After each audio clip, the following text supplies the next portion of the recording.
Good morning, Columbia College class of 2028, and welcome.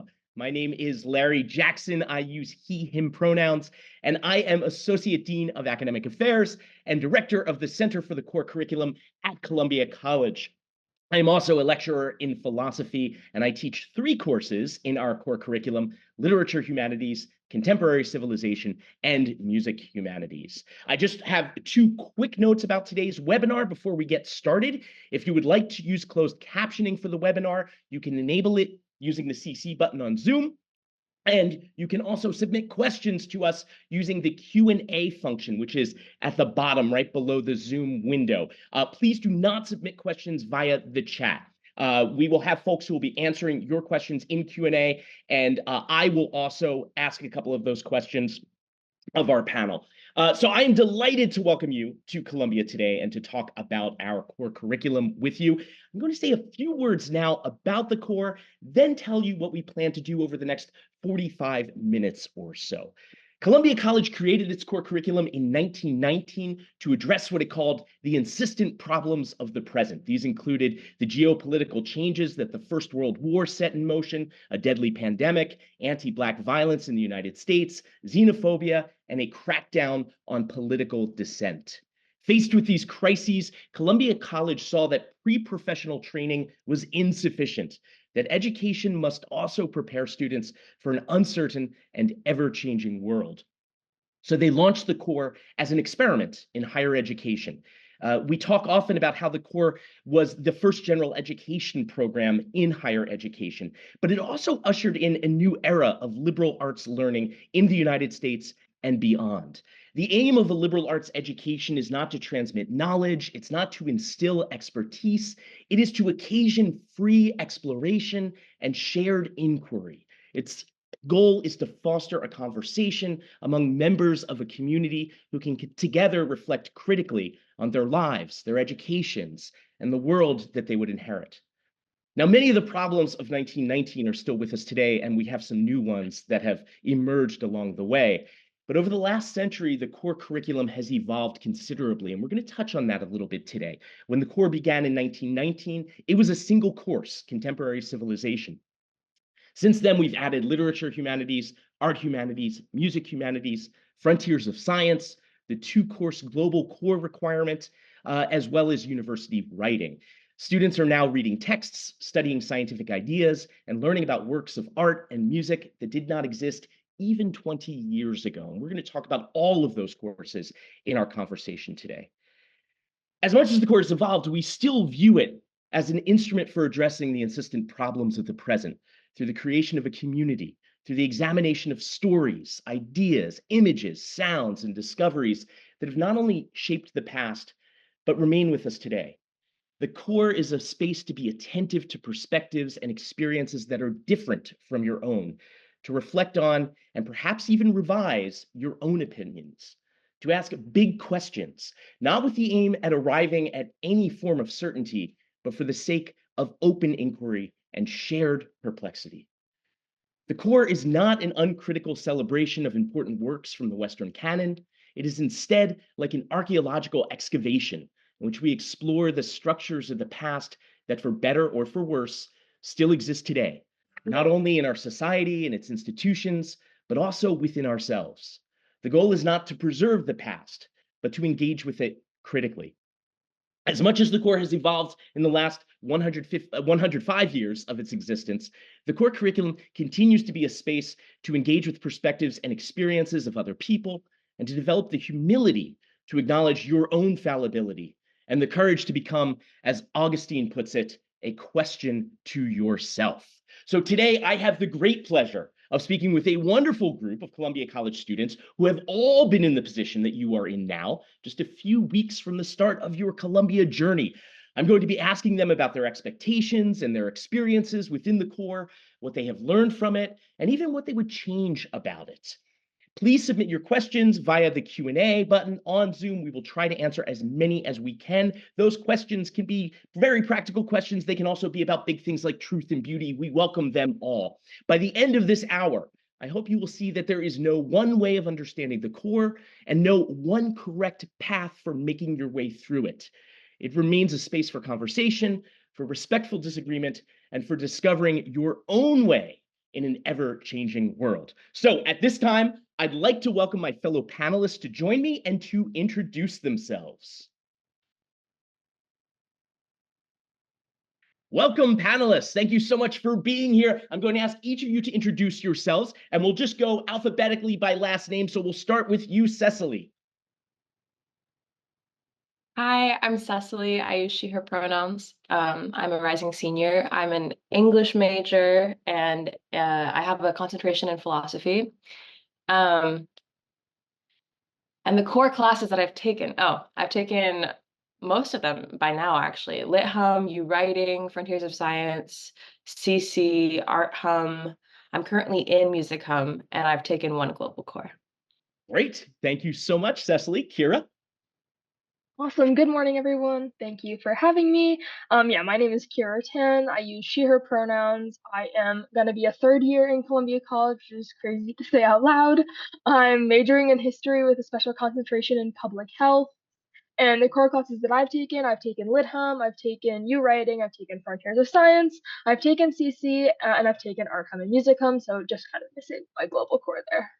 Great. Thank you so much, Kira. And Eki? Good morning. I'm Eki. I am, my pronouns are she, her, hers.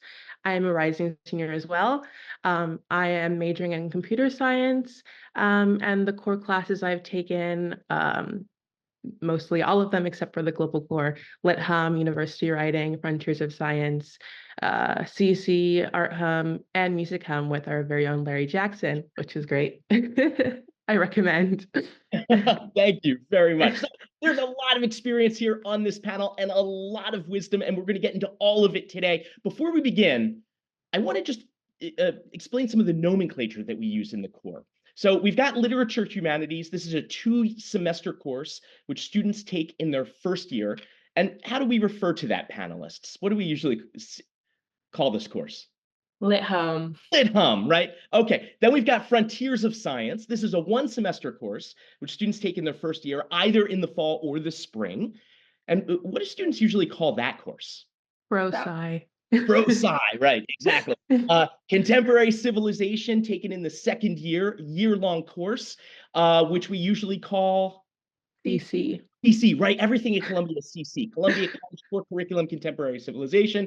So if we say CC, we're referring to contemporary civilization. And then we have art humanities and music humanities, 2 1-semester courses, which students can take at any time, though we encourage them to take them as early as possible. And what do we call those courses? Art Hum and Music Hum. Art Hum and Music Hum, right, for short. So we'll also be talking about university writing or U writing, as well as the global core. So that's going to be the scope of what we're talking about today. Let's begin. I want to start by asking our wonderful panelists about your expectations and your experiences. So it wasn't that long ago when you were all kind of in this similar situation of waiting for your first year at Columbia to begin. So Kira, tell us what that was like for you. What were you expecting from the core curriculum 2 years ago, right? 2 years ago, when you were about to join us at Columbia and start your journey here. Yeah, absolutely. I remember it very vividly. The time will go by very quickly and you won't even realize it. But I was for sure daunted by the kind of prospect of taking so many classes that were not only required of me, but also maybe required some type of knowledge and skill that I didn't feel like I possessed yet. And so I was under the impression that it was kind of going to be more of an informal, maybe lecture style course, in which kind of you were in a gigantic lecture hall with 1,500 of your classmates, and learning things that in a way that maybe it was all coming at you at once. And so I was definitely sort of worried that I wouldn't be able to take it all in. I wouldn't be able to kind of make connections with my peers in those environments, and sort of reach out to my professors when I needed help either. Great, thank you so much. So Kira, just as a quick follow-up, were any of those expectations what you actually experienced in the core? Was it a big lecture where you were sitting there passively receiving facts and knowledge from a sage on the stage? Luckily, I was proven wrong in every respect. That was pretty awesome. And so I was definitely relieved. I think even in Frontiers of Science, which will probably be your biggest lecture, it only happens once a week, and the next sort of time you'll meet for Frontiers of Science that week will be in a much smaller discussion section. So even in that environment, I knew that I had kind of an outlet and an avenue to ask the questions that I wanted and talk to the kind of classmates that I wanted to as well. Yeah, so the core really emphasizes active learning in small groups. Most core classes are capped at 22. So it's really a chance for you to talk with your peers. And it doesn't mean that you have to come in and give big presentations and have elaborate theories on things. Coming in and asking questions is a great way to engage with others. But the emphasis is on collaboratively creating knowledge rather than passively receiving it. So, Eki, tell us about your expectations 3 years ago when you were Yeah. about to start your Columbia journey. Yeah, it was very similar. I was definitely daunted. The classes I was taking, Frontiers of Science and Lit Hum, I was nervous about like what expectations there would be for like what we knew going in, and if it would be that kind of level playing field, or if, I'd be competing with people who knew Latin and all of these, backgrounds and, these texts and those experiences, maybe having read them in high school or whatever the case was. I was afraid of being behind, which um, is funny looking back. But yeah, I was definitely so nervous. And I think that was kind of a result of also being nervous about going to Columbia with this huge expectation, or like this huge reputation of being so academically rigorous. I thought that would transfer to every aspect of it. I thought the students would be like snobby and obnoxious and like know-it-alls, and I was nervous about fitting into that kind of environment. And were people snobby and obnoxious? And did you feel like snobbery was rewarded in core classes, or did you have a different experience?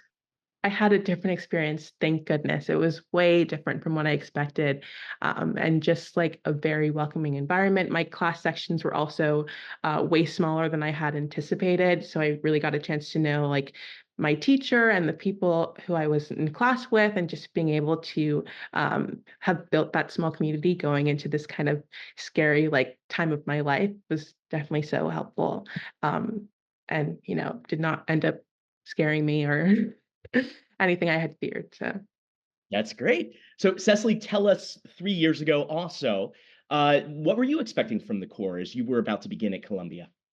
Yeah, I was actually pretty excited to take classes with people who were from all different majors at Columbia, because I knew that I wouldn't get that opportunity all that frequently.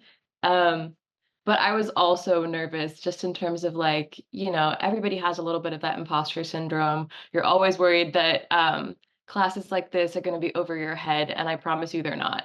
Um, so, I like knew about Lit Hum and its reading list, and that was probably about it in terms of my like concrete knowledge of the core.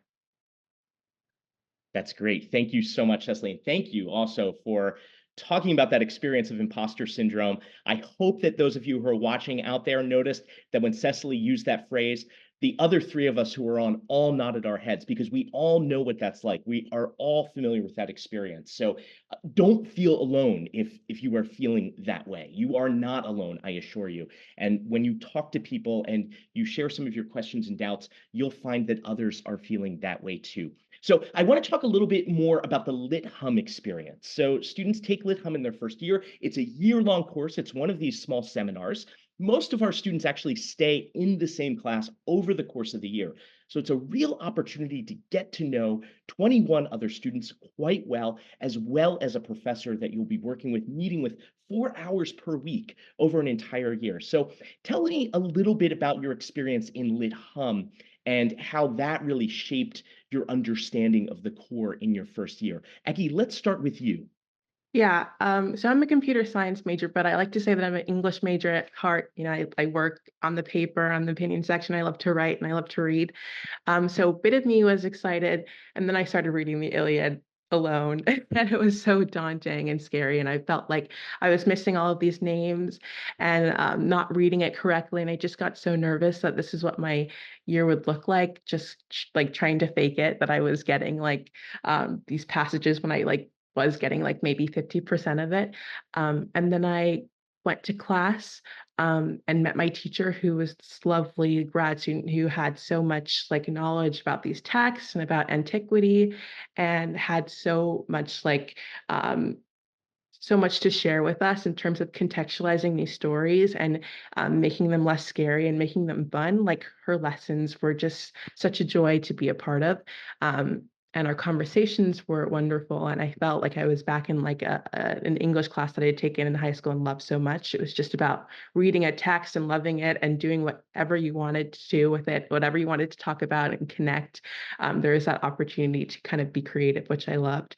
So my perception really changed just so quickly as soon as I kind of got into the small classroom with a nice teacher who was ready to kind of break down these difficult passages and difficult texts to us. It just took the pressure off right away and just kind of made it so we could enjoy the process of learning these books and talking about them. Yeah. That's great. Thank you so much, Eki. We're going to talk a little bit more about your work on the Columbia Spectator a little later in the webinar as Yeah.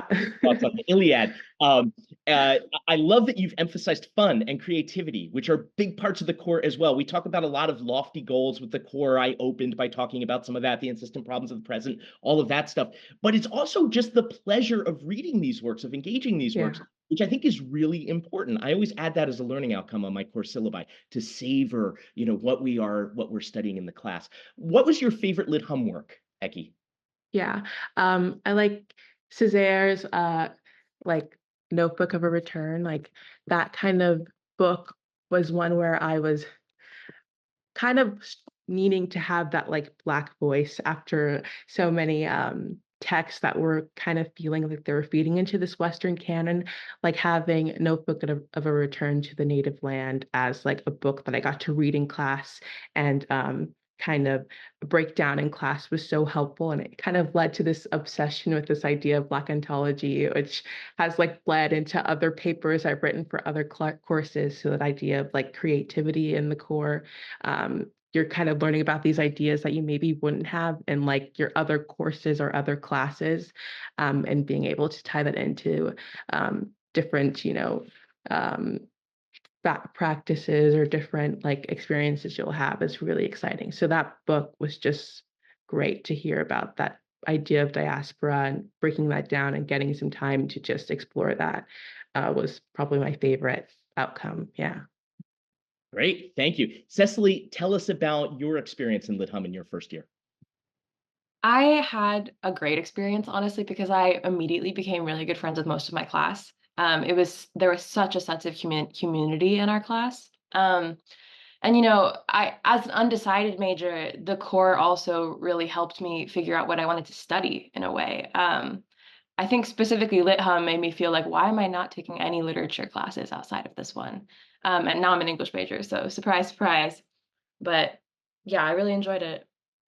That's great. And I mean, one of the really interesting things, Eki has described herself as an English major at heart, but a comp sci major in reality. Cecily, you have actually become an English major, but the core is not about recruiting majors to different disciplines, that you can still be a computer science major, you can be a public health major, you can do other things and still love literature or still love art or still love music. And I think that that's really one of the foundations of the Columbia experience and the Columbia education. I meet alumni who have gone on to do lots of different things.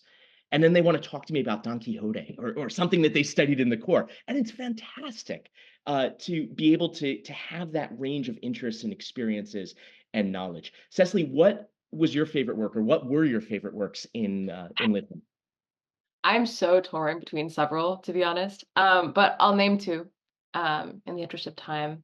Um, I loved reading Sappho's poetry fragments because even though they were written like thousands of years ago, I feel like they are so accessible and relatable in the present, in the 21st century.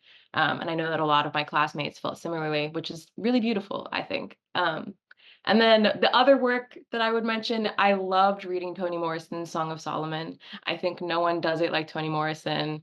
Her prose is just so beautiful. There's like a musicality to her words, and it's really got that universal appeal. I don't think anybody was sitting in class thinking, "Oh, I don't feel like reading Toni Morrison." That's great. Thank you. I agree. Kira, tell us about your lit hum experience. Yeah, I think for me, Lit Hum was not only a great introduction to the text that we were reading and core curriculum, but also a great introduction to Colombia and kind of living in New York City and kind of tying all those things into one another, especially kind of in an academic sense. So maybe in like late September of my first semester in Lit Hum, I got a chance to go to the Met with my entire class, and we got to kind of have a private tour of the Greco-Roman collection there and just kind of walking through all these beautiful pieces and thinking that this is where I get to go to school and this is what I get to do for my classwork was just kind of a really exciting thing to realize. And so I think that was really amazing to see how, yeah, everything kind of does tie into one another and you are surrounded by kind of the legacy of these texts in so many different ways. And also kind of understanding how you can kind of use that to connect with your peers and classmates and kind of outside of the class talk during dinner about a text that you're reading was exciting to kind of realize as well and kind of something that I've taken with me through the rest of my core classes. That's fantastic. Thank you. And thank you for emphasizing that as well, that one of the things that the core really does is also to get students out into New York City. Co-curricular outings are a big part of what we do in the core. There's a Met Opera trip with music humanities. There are museum trips with Lit Hum and with Art Hum. So that's another big part of what we're doing. It's not only connecting to the Columbia community, something that all of you have been talking about, but it's also connecting with that New York City community and getting to know some of the cultural institutions in New York City. So Kira, what was your favorite work in Lit Hum?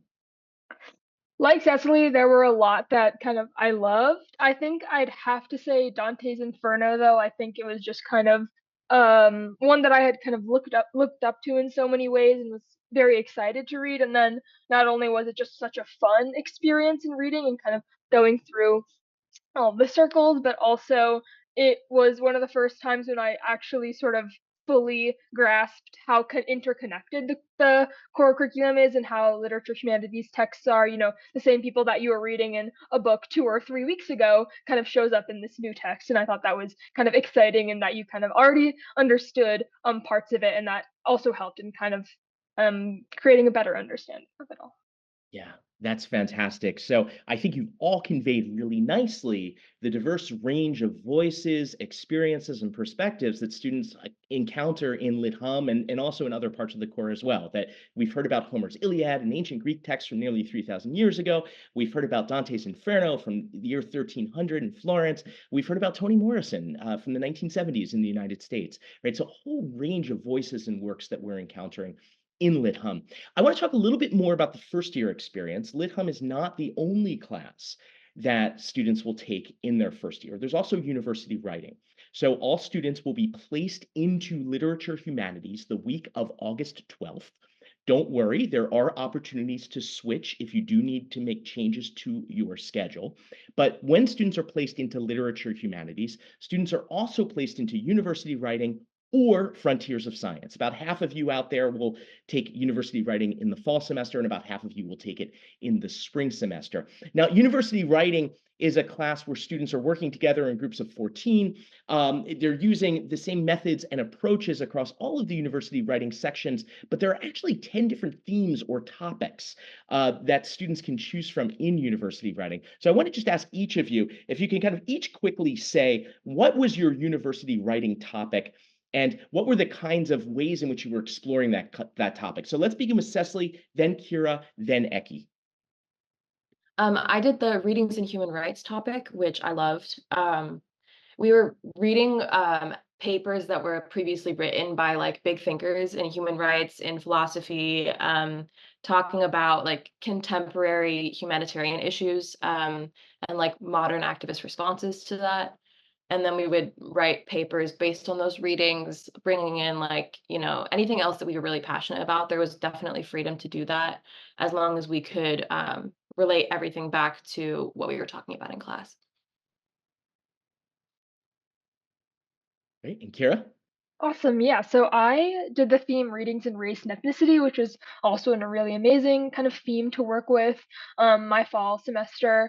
So my professor had a unique approach to the theme in that she really brought in a lot of contemporary kind of topics to discuss. So we watched like Barbie ads, for example, and kind of analyzed the sort of racial underpinnings of marketing and kind of social advertising and things like that, which is really interesting. And then we also spent the semester kind of focusing on one paper and kind of bulking it up and expanding on it based on the different readings that we engage with bell hooks and things like that across the semester. Great. And Eki? Yeah, I had readings in gender and sexuality, which I really enjoyed that class a lot. It was very similar to what Kira and Cecily were talking about, where my teacher was adamant about bringing in like these contemporary um, things that were happening, or media. I remember one class we talked about euphoria a lot, and like the representation of women, or young girls and euphoria, and connected that to some of the texts we were reading. In another class we'd read bell hooks, and it was just wonderful to be able to kind of explore that in conjunction with like race and these other ideas that I um, been interested in since Lit Hum. And writing about that was, yeah, I think it was one of my favorite core classes. Yeah. Great, great. Thank you. And of course, all of this is in the service of engaging with writing and thinking about writing and learning how to write better. And so students are also writing op-eds and research papers in university writing while also reading these works and engaging with these topics. So we've talked about Lit Hum. We've now talked about university writing. Students in their first year also take Frontiers of Science, and students will be placed in Frontiers of Science the week of August 12th. About half of you who are out there will take Frontiers in the first semester and in the fall, and then you'll take you writing in the spring, and about half of you will take you writing in the fall and take Frontiers in the spring. Frontiers, as Kira mentioned earlier, is the only class that among the core courses that we're talking about right now that includes a lecture component. So on Monday morning, students go to Cohen Auditorium at Teachers College, and they get a mind-blowing lecture from people like Daphna Shohami talking about the brain, or Brian Greene talking about quantum physics. It is amazing. I have sat in on these lectures, and they really are incredible. But then later in the week, students meet with a small seminar, and they talk about those topics. They talk about those ideas that they've encountered. So Frontiers of Science is an interdisciplinary course. It's not Physics 101, it's not Biology 101. It's actually 4 different units. These are looking at cutting-edge research that are ways of exploring contemporary scientific problems, as well as the kinds of methods and habits of mind that scientists use to try to address those problems. So the units include, for instance, mind and brain, astrophysics, biodiversity, and earth science. Students get to talk about things like climate change in the course. So Kira, you talked about Frontiers of Science earlier. I wonder if I could ask you to talk a little bit about your favorite unit within that course. Yeah, absolutely. So I definitely really enjoyed the Climate and Us unit, which is kind of the last unit in the Frontiers of Science course. And I really enjoyed it because not only did it kind of bring everything together and from what we were learning and kind of show us the consequences of it all. I think scientific literacy is something that's so important, especially in this day and age of media is everywhere, we consume it everywhere, and so I really appreciated that. And I think also my professor, all of the professors who teach the discussion sections have their own kind of little specialties within kind of science, and so I think that's also really special that you get to kind of see their interests come out in these areas. So my professor was a volcanologist, so I got to learn kind of these fun facts in this area as well, so I really enjoyed that part about it. That's great. Thank you so much, Kara. So we've got the first year down of the core, which I think is probably the year that the people out there are thinking about the most. But I do want to look a little bit beyond the first year and ask about a few other courses that we've heard about. So Cecily, you've taken one of your global core courses. Students at Columbia are required to take 2 global core courses. We have up to 200 courses that have been approved for the global core. They're not being offered every single semester, but students actually choose these courses. They can take them at any time, though it's good to try to take them fairly early in your college experience. So, Cecily, tell us about your global core course. So I took a class called Black Paris while I was studying abroad in France the summer after my freshman year, at one of Columbia's global centers. So we had like Columbia professors, Columbia students, and Columbia classes. And I actually wound up reading what Eki mentioned was her favorite work in Lit Hum, Aimé Césaire's Notebook of a Return to a Native Land. But this time we were reading it in the French translation, which was really cool for me, because there's a lot that gets lost in translation. And it's also a work that talks a lot about language and it changes when you read it that way. And it was recontextualized within a class that focused like specifically on France's colonial history rather than just, something that takes a much broader perspective like Lit Hum. Um, we were talking a lot about the modern repercussions of that, and it just felt a lot more, I guess, in depth on a text that I hadn't expected to return to in that much depth. But I'm really happy I did. I think that revisiting text in different classes can reveal totally different things. So that definitely helped me connect the dots with that text for sure. Great, thank you. Another course I want to make sure we talk about a little bit is contemporary civilization. This is a year-long course that students take in their second year, and it focuses on big questions about the self, about society, community, morality, justice, through readings from religious and philosophical texts. And again, we cover a lot of ground, starting thousands of years ago with the book of Exodus, with Plato, and then moving right up into the 21st century. So, Kira, you've just gone through this experience. You've just finished your second year. Tell us a little bit about contemporary civilization, or CC as we call it. Yes, CC is fresh in my mind, and I have to say it is definitely one of my favorite core classes. I think not only does it give you a chance to read so many kind of philosophical works and works that are very consequential for kind of the legal operations of our society, the social operations of our society, but also I think it really does give you the chance to practice this kind of idea of challenging what the core means, why we read these works, and kind of what they mean for contemporary society today. I think so many of the things we were reading are really applicable to and relevant to our current kind of state of affairs. I think reading, on violence by Hannah Arendt, things like that, that really sort of give you a kind of foundational understanding of so many of these kind of social workings has been really special and really did allow me to kind of question a lot. That's great. Thank you. Eki, in your spring semester, you were taking music humanities. I happen to know that because you're in my class. What did you learn in that class? Well, tell us a little bit about your music humanities experience. And let me ask you also, did you have a background in music before taking that class? I had no background in music. I mean, I guess I was a little bit of like a musical theater nerd. So, excluding that and like chorus and, when I was a child, I had no like understanding of music in like an academic sense. So it was really wonderful to be able to take that course and kind of trace like the genealogy of different, types of music and kind of understand where things came from.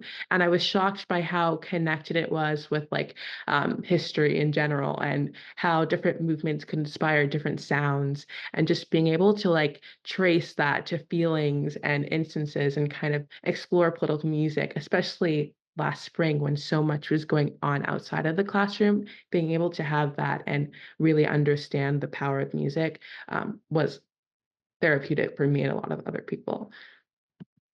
Yeah. That's great. Thank you so much, Eki. And Cecily, you just took art humanities.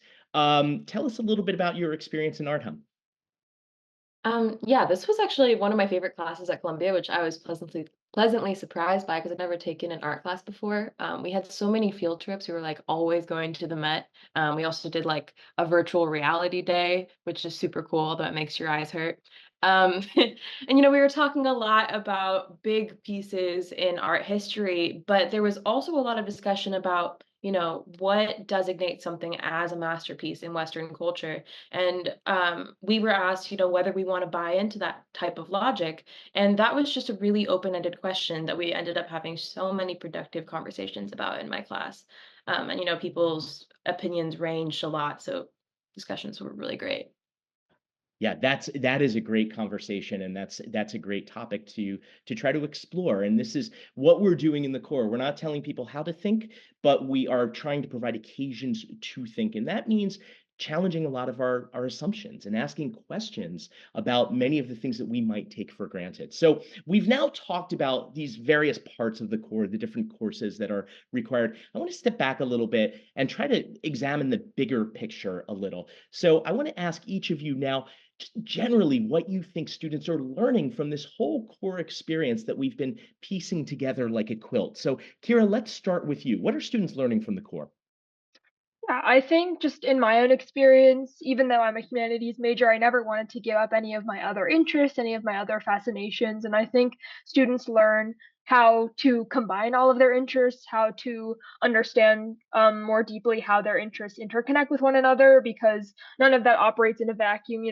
Yes, I'm a history major, but how does that connect with the history of science? How does that connect with kind of literature and English, and everything kind of comes together, and it's really nice to be able to see that for yourself right in front of you through the core and as you're kind of going through those different types of classes. That's great. Eki, what do you think students are learning in the core? Yeah, I really love that idea of like combination. I think there's definitely like this idea of like emphasizing a through line for all of these different subjects. It's like you're given something that's propped up as the standard or something that you must know in order to understand these other things like the context. And you're kind of on the first day, at least all of my teachers have done this to some extent, like asked to like push back against those ideas or question those ideas or see where they come from. So just kind of being on the lookout for biases in education, I think is like one of the major like outcomes of being in a core curriculum like Columbia's. And I think that's like something that I've definitely taken away and something that I think is like this big picture aspect to it. That's great. And Cecily? I think that also a really important thing that people take away from the core is like they learn how to have respectful, open-minded conversations about topics that might be pretty controversial, where you might disagree with your peers in your class. And I mean, sometimes it's more lighthearted than that, but you get this sense of like you can talk about anything after coming out of these classes. That's really fantastic. It's a really nice segue into my next question. So I've spoken with each of you about this, and you all gave a strikingly similar answer to my question.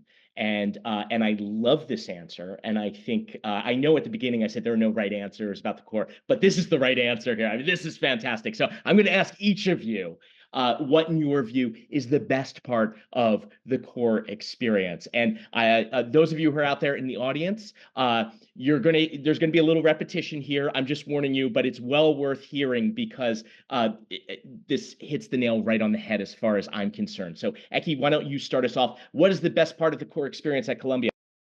I really adore like the communal aspect of the core. Like you're taking the same classes, you're reading the same books, you're learning about the same theories as so many of your peers who are coming from different backgrounds, who are taking different majors, and you really get to connect on that, not just in the core classes you take, but outside of the core classes you take in the lunchroom, in a computer science class. You can make these connections, and it's kind of wonderful to feel that connection. It's something that like, you know, every Columbia student has gone through.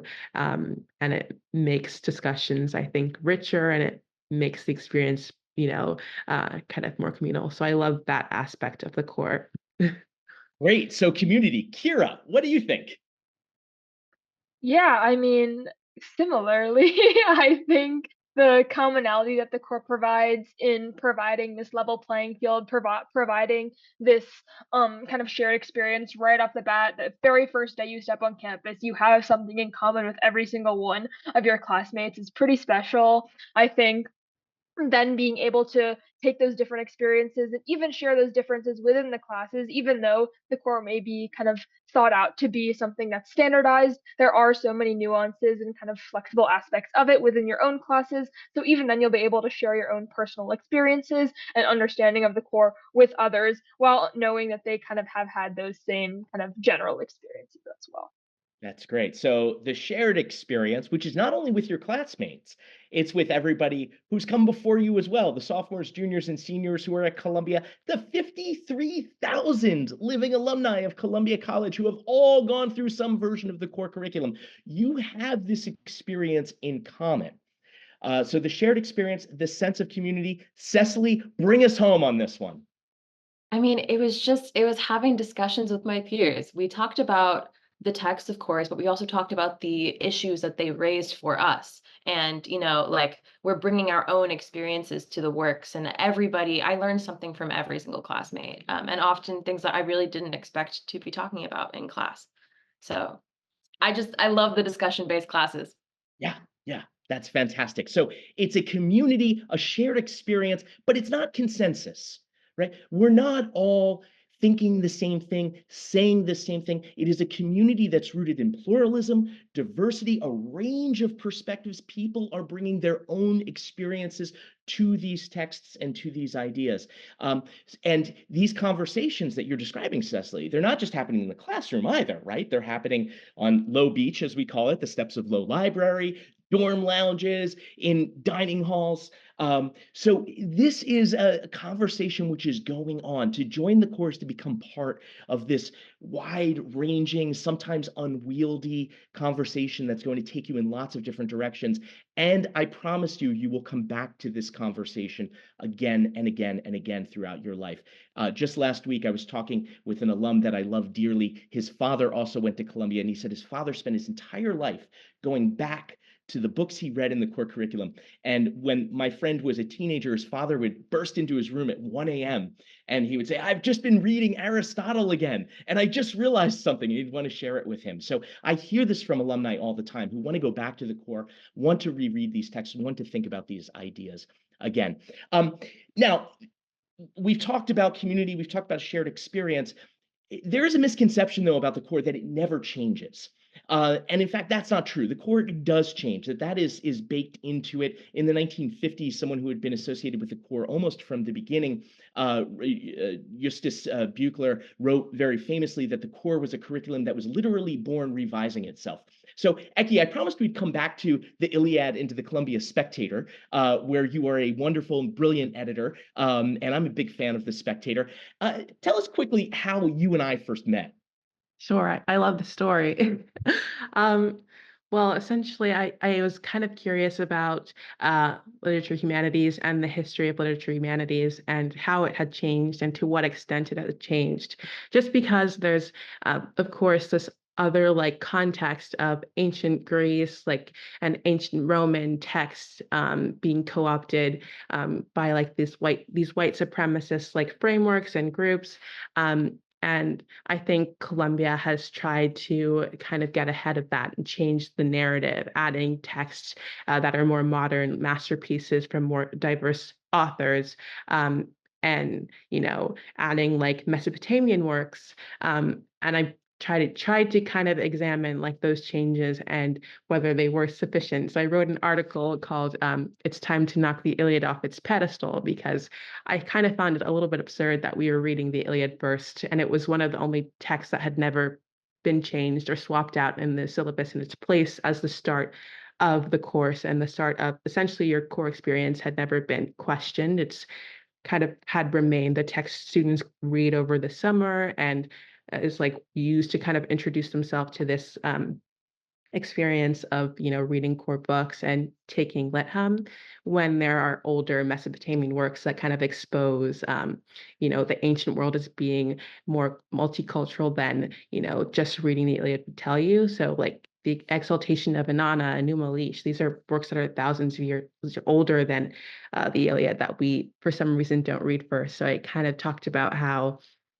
figuring the Iliad as the start, like the point of the departure for all of these other works, is kind of perpetuating this notion of, the Western canon, and like the start of, literary world being this kind of like white figurehead and how that translates to this violence off campus, maybe on campus. So I wrote an article and then a couple of days, maybe like the same day, I got a response, an email from the head of the core, Larry Jackson, and I was flabbergasted.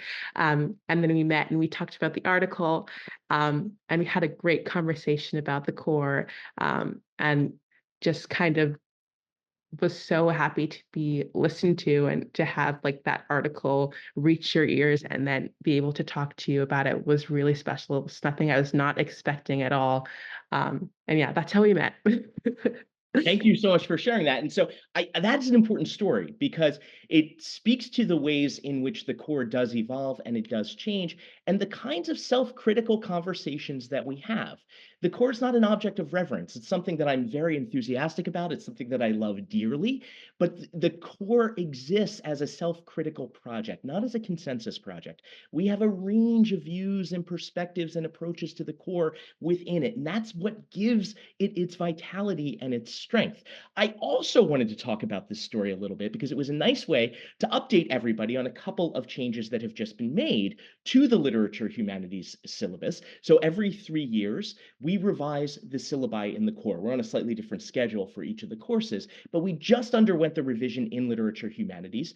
We have big conversations among the faculty in which we talk about the kinds of texts we think should be included, what our pedagogical goals are, what feedback we're getting from students, what kinds of experiences students have been having in classes, and all of that goes into the decisions that we make. And one of the decisions that we made this year, and it affects everybody who's out there listening right now, is that the Iliad is no longer the first text that students will read in literature humanities. Students actually will begin with Mesopotamian literature, with Enneads, then with Gilgamesh, and then we will get into the Iliad. So the Iliad is now placed chronologically after those earlier texts.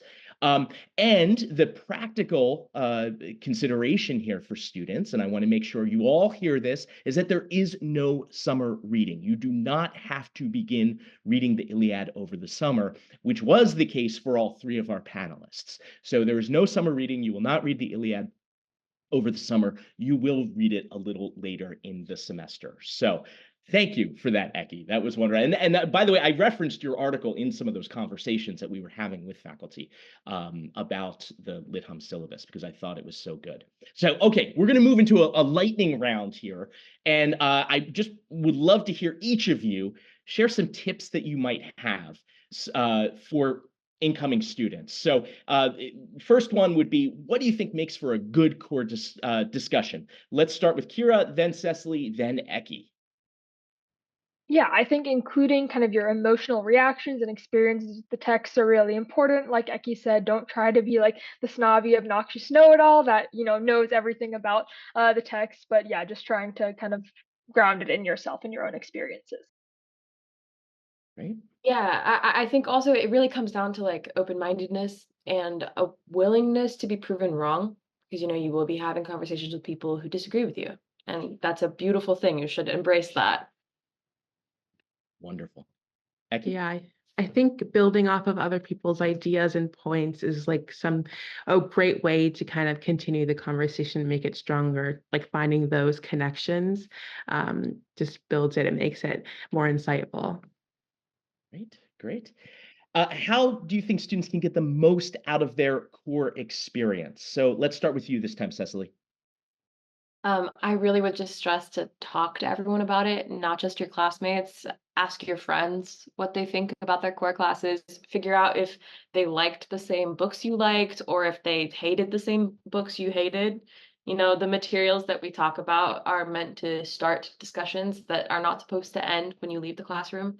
So don't let those like, end when you walk out the door. Great. And Eki? Think there's like so much creativity in how you interact with books and how you get to talk about them, and essays are just in class. So if there's one interpretation that really like gets you excited to talk about something, then by all means like lean into that and make that known because it makes it more fun for you and your classmates. And Kira, what would you say? I think seeing the core as an opportunity to not only challenge yourself, but challenge the reason why we do these kinds of things. I think just because you learn something doesn't mean that you endorse it or you praise it. I think, in fact, the opposite, the way that you learn is kind of best sets you up to be able to question the same thing. Fantastic. Now, I also asked if you had just any other bits of advice that you might pass along to our incoming first year students. So, Eki, you had a great tip. So, I'm going to ask you to share that now. Yeah, please go to the writing center. Please go to the writing center. It's so impactful. It's so helpful. But people, even if you're someone who is nervous about writing at the college level, it can really help set your mind at ease and make sure that your writing is up to par, or whatever that means, or just getting some other feedback on those stages when you have writer's block, it's so helpful just to be able to talk to someone and kind of if you're going crazy about something, be able to like have some other person's advice. I think it's one of the best things you can do as a first year, especially. Yeah. Great. And Kira? Yeah, I think just diving deeply into making connections with your classmates and your professors, I think they really are the people that will support you all. And this is kind of your chance to foster that collaborative environment and create those lasting relationships that will also take you far outside the classroom. Absolutely, absolutely. And I think spending a year with a professor in a small seminar like literature humanities, you get to know that professor well. And that's somebody that you can go to when you have questions, if you need advice. And don't be afraid to approach your professors. They want to hear from you. If you have questions, if you just want to connect with them. And again, audience, note the heads are nodding vigorously here, right? Because this is something that all three of you have experienced, that reaching out to your professors, getting to know them, talking to them, going to their office hours is a great way to connect with them and to advance academically, advance some of your goals, and also just make your educational experience more interesting. Okay, Cecily, what was your additional tip? Yeah, just try to have a great time with your core classes. You're going to meet so many great people who study really different things from you, and you can just learn so much from one another and craft a great sense of community.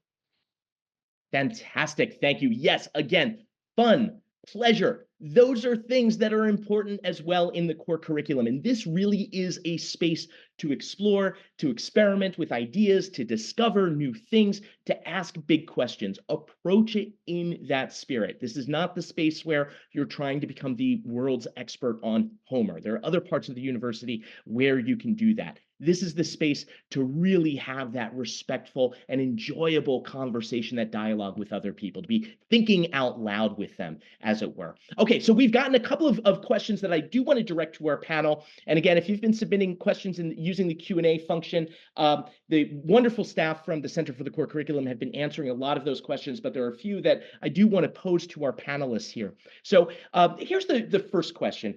If someone is new to these kinds of works, say the sorts of literature that they'll be reading in literature humanities, they haven't had a lot of experience with them. What might, and this is open to any of the three of you on the panel, do you have any thoughts about how they should prepare to go into that class? What do they need to do to be ready to go in and to read these texts?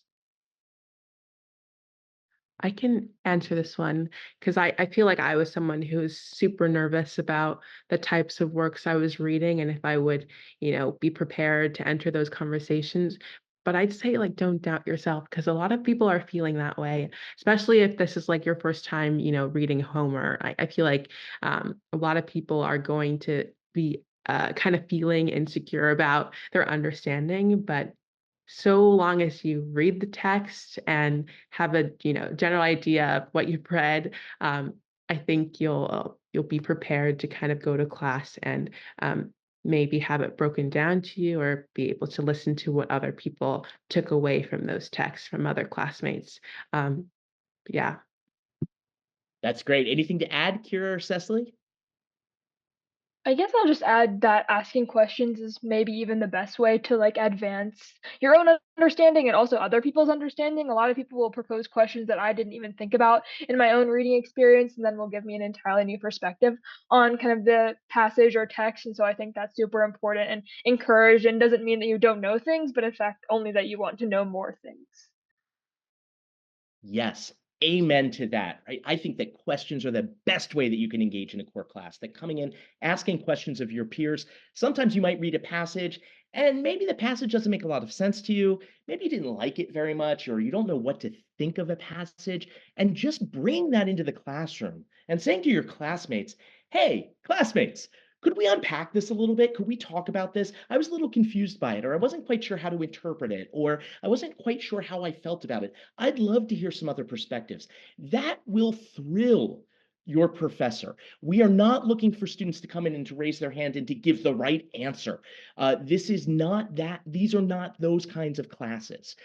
This is a class where we are working collaboratively. And I've even got a little secret that I'm going to share with everybody, which is that when we teach in the core, your professors, none of us is an expert on everything that we are teaching. I was talking with a colleague a few weeks ago, and she is an expert on the American novel after the 20th century American novel after World War II. Sorry. And she said, I've been teaching Lit Hum for years. I'm not an expert on anything until we get to the very last work, Toni Morrison's Song of Solomon. I'm an expert on that. I'm not an expert on anything that came before that. So we are all working together to piece this project together. This is not only a community experience, it's not only a pluralistic and diverse experience, it's also a very egalitarian experience because we're all coming in with our reactions and our questions to these texts, and we're trying to piece them together as a community and to work through these quandaries. I always say the core is about shared perplexity. We want to come in and be perplexed together because there is a value to perplexity and to sharing that experience with others. Okay, one more question to our fabulous panelists, which is, tell us about one of the most interesting discussions you have had in a core class. This is where the Jeopardy music should play. Do, do, do, do. I can answer this. Maybe it's just the first thing that's come to mind, but I really did enjoy this one conversation I had in Contemporary Civilizations about this text we were reading, which talked about like discussions from the point of nowhere, like when you're thinking of things from the point of nowhere, or you're thinking of things with the assumption that nothing is true, like that truth is subjective. Because I'm someone who really pushes against this idea of like universal ideas, like those are things that are constructed to oppress and impose these ideas on other people. So like a student asked me, well, isn't that kind of like, you're operating from the point of nowhere where nothing is true and there's like no stake in what you say, and some kind of question like that. So then we had this like really like interesting idea where I'm thinking about what assumption do you have to make, what's something that has to be true in order to have like any impact on your ideas or any impact on the way you think. And that was just something that still sticks with me today. When I push back against universal ideas, I have that in the back of my mind. And it was just one of like my favorite conversations from class. Yeah.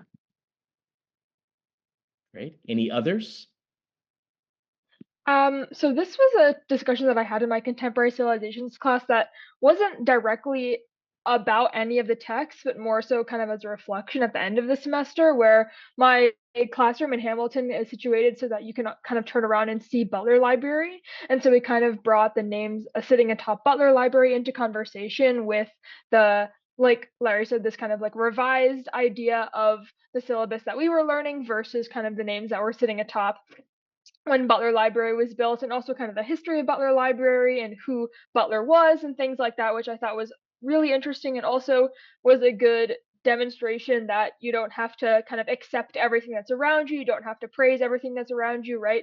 No place is a perfect place. Nobody on this panel, nobody at Columbia is going to claim that Columbia has, a perfect history, has even like a commendable history in a lot of ways. And so I think that was a great opportunity to kind of feel like I was safe and comfortable and kind of sharing those own thoughts, especially in conversation with all the texts that I had read in the past year. That's great. Butler Library was constructed in 1934. There are 18 names on the frieze, such as Homer, Virgil, and Shakespeare. 17 of those 18 have been read at some point or another in the core, though never all at once. One of them, Demosthenes, has never been read in the core. About 9 or 10 of them are being read in the core right now. When that library was constructed in 1934, and Butler, the then president of the university after whom the library is named, came up with that list, exactly 0 of them were read in the core. So one should not confuse the Butler frieze with the core syllabi. So Cecily, any last thoughts? Any good conversations you've had in the core that you'd like to share? Yeah, actually a really recent one because I'm currently enrolled in a summer section of music humanities. And on the very first day, our professor asked us to prepare a list of 10 pieces that we would want to teach if we were teaching a class about music to Columbia undergrads. And it was so incredibly fascinating to hear everybody's wildly different answers and what they thought was important to talk about when you're discussing music. And I think that plurality was just a really beautiful thing to witness. And my professor took it all in stride, and then she was like, "Now here's my syllabus, and this is what I have chosen for you guys." And it made things feel so much more open and so much more like nothing was a closed door. That's great. That's in some ways it speaks very much to Eki's point about the conversation of, what do we root our choices in and our decisions and our Mhm. opinions? And to some extent, it's simply a matter of saying, this is what I think, this is how I see the world, and then trying to explain that to others and to make that intelligible to others. That's what Hannah Arendt called thinking without a banister, which is what we do in the core. Okay, we're going to stop there. I want to thank this fantastic panel of students. You have all been wonderful, and I've enjoyed talking with you so much. So thank you, Cecily, Kira, and Eki. For those of you who are out there watching, I encourage you to visit our website. You can find us at college.columbia.edu/core-curriculum, or just go to the college web page and click on core curriculum. You'll find us that way. Look out for more videos that'll be coming from the Center for the Core Curriculum. They'll be posted on the Countdown to Columbia website. We're going to have a video fairly soon about how we register for core classes. So look out for that. That will answer some of your practical questions. And a huge thank you again to our panelists, to my colleagues in the communications office for pulling all of this together, and for my fantastic colleagues in the Center for the Core Curriculum as well for all of their support today. Welcome to Columbia. We can't wait to see you, and enjoy. Bye.